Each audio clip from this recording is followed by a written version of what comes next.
টাকা থাকলেই হয় না, ব্যবহার জানতে হয়। ট্যালেন্ট থাকলেই সব অর্জন হয় না, তার ব্যবহারটাও ঠিকঠাক করা চাই। নয়তো একটা দিন আসবে যেদিন সবকিছু হারিয়ে ফেলতে হবে। রদ্রিগো রদ্রিগেজ সেই প্লেয়ার যার ছিল সবকিছু, কিন্তু একটা সময় পর হারিয়ে ফেলেছেন বোধ হয়।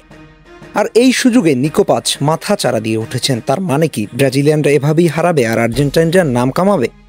পরিসংখ্যান আর বাস্তবতা তো সেই কথাই বলে। নিকো পাচ আর রদ্রিগোকে নিয়ে বিশদ আলোচনা থাকছে প্রতিবেদনের বাকি অংশে।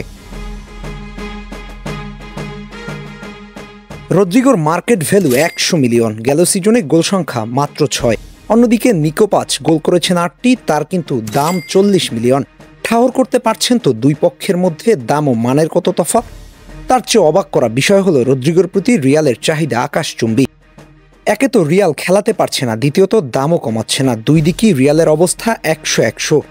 এই যদি হয় অবস্থা, তাহলে তো রদ্রিগোকে নিয়ে গুদামে পচাতে হবে।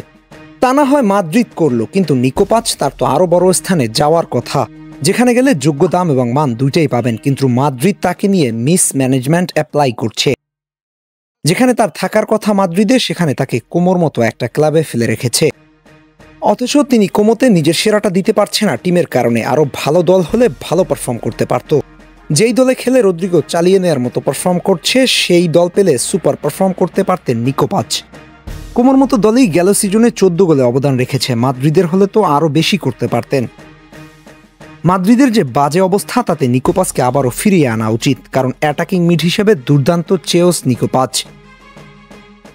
তার মতো তরুণ দলে ফিরলে মাদ্রিদের চেহারা বদলে যাবে, কিন্তু সেই চিন্তা আদৌ তারা করবে কিনা তা নিয়ে যথেষ্ট সন্দেহ রয়েছে। কারণ ক্লাবটি তাকে নিলে এই মৌসুমে ক্লাবে নিতে পারত, বাই ব্যাক পদ্ধতি বাকিদের চেয়ে সহজেই দলে ফেরাতে পারত। কিন্তু সেই সিদ্ধান্ত পেরেজ নিতে পারেননি। অন্তত রদ্রিগোকে 100 মিলিয়নে না বিক্রি করে কিছুটা কমিয়ে বিক্রি করে নিকো পাচকে দলে ফেরানো উচিত। যদিও সম্ভাবনা নেই বললেই চলে, তবু আশা করা যায় একদিন মাদ্রিদে আসবেন নিকো, কাঁপাবেন সান্তিয়াগো বার্নাব্যু।